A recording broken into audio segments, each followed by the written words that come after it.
Talagang pahigpit na ng pahigpit ang labanan ng mga motorcycle industry pagdating sa pagandahan at paangasan ng kani-kanilang motorsiklo. Madami na din kasing nagsisilabasan ngayon ng mga magagandang motor. Yung iba ay hinango pa sa mga sikat na motorcycle brand at hindi na rin ito pahuhuli sa makabangong specs at feature ng motorsiklo. Pagdating naman sa presyo ay okay na rin. Pero iba pa din talaga ang tatak-orig na motorsiklo. Tatalakayin natin ngayon ang isa na namang adventure scooter. Ang mga advantage at disadvantage nito, kasama na rin ang kabuang presyo. Pero bago yan syempre, kung bago ka pa lamang po dito sa aking channel, baka naman kapatid kung pwede ay pakihit ang subscribe at notification bell icon para lagi kang updated sa ating motorcycle news and reviews. Huwag din kalimutan na mag-follow sa ating Facebook page. Ang motor na inyong nakikita ay isang pang dual purpose na scooter, at yes meron itong kamukha na pang adventure scooter din sa Pilipinas. Sa overall looks nito ay parang pinagbiyak na bunga sa EDV 150 o 160 ni Honda. Kuhang-kuha talaga nito ang mala-aggressive na datingan ng Honda ADV 150 o 160. At syempre hindi din ito magpapatalo dahil siksik at liglig din ito sa mga specs and features. Sa kasalukuyan ay available pa lang ito sa bansang Malaysia. At sa nagbabalak o may kakayahan na mag-import ng motorsiklo sa Pilipinas na galing sa ibang bansa, heto't tatalakayin natin kung ano ang pang-market ng motorsiklong ito.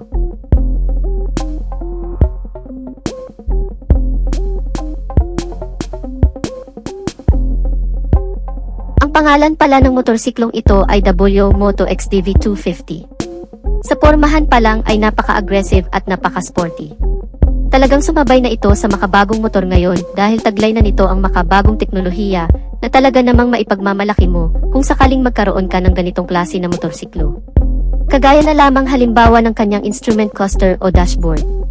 Naka full colored LCD display na ito, napakalapad at kumpleto na rin sa impormasyon at indicators na nakapaloob dito at very visible ito sa umaga, lalong-lalo na sa gabi. At kagaya ng sa Honda EDV, ay pwede mo ring i-adjust ang windscreen nito, pataas o pababa. Para mas maprotektahan pa ang iyong mukha at katawan sa mga alikabok, malakas na hangin, tubig ulan at iba pang mga debris. Meron na din itong ABS o anti-lock braking system na tinatawag. Syempre, hindi mawawala yan at alam na natin kung ano ang function nito. Piniprevent nito ang pagka-lock ng disc brake kung may biglaang pagpreno ng sa ganun ay may iwasan ang pagkakadisgrasya. Isang safety feature na din ito na matatawag. Unfortunately, ang isa pang safety feature na kapartner ng anti-lock braking system, ang traction control system, ay wala pa sa motorsiklong ito.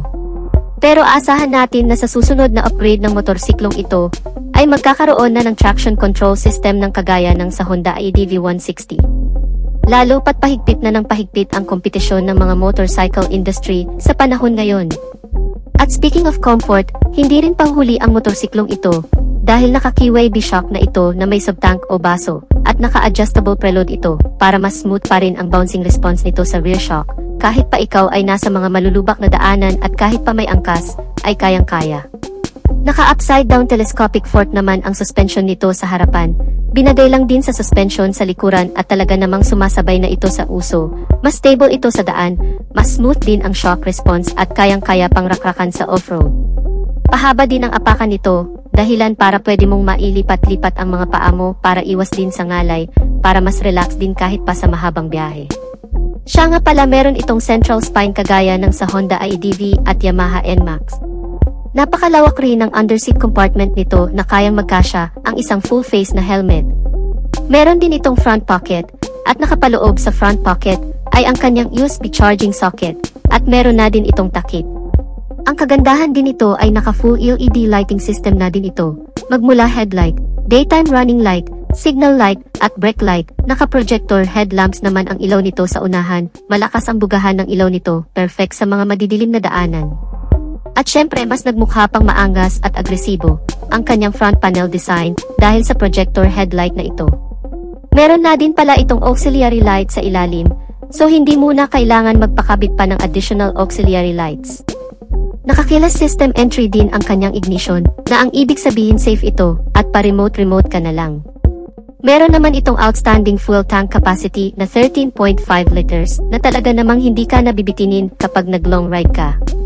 At ang kanyang bigat naman ay umaabot sa 168 kg. Mapunta naman tayo sa kanyang engine specs. Meron itong exact engine displacement na 244.3 na cubic centimeter, round off into 250, single cylinder, single overhead cam, 4-stroke, liquid-cooled, 4 valves, electronic fuel injection at naka Euro 5 compliant. Ang maximum power nito ay umaabot sa 24.13 horsepower at 9,750 RPM with a maximum torque of 22.5 Nm at 6,750 RPM. Sa kabuuan ang motor na ito ay ginawa upang makipagsabayan sa ibang mga kilalang motorseklo na pang dual purpose, kagaya ng sa Honda ADV 160 at Fecon Venture 150. At sa mga mahihilig at in love sa adventure scooter na hindi na sila mabibitin sa power nito. Dahil naka 250cc na, unlike sa Honda ADV na naka 160cc lang. Mayroon naman itong estimated price na humigit kumulang sa 236,000 pesos. Ang motor na ito pala ay unang inilabas sa China, at ngayon ay available na sa bansang Malaysia. Sobrang lapit na sa Pilipinas, kaya sana naman ay dadalhin ito sa Pilipinas sapagkat napakasulit nito at para marami din ang pagpipilian ang mga Pilipino when it comes to adventure scooter category. At dito na natin tatapusin ang ating video mga kamoto. Sana nagustuhan nyo at huwag kalimutan na mag-subscribe at mag-follow.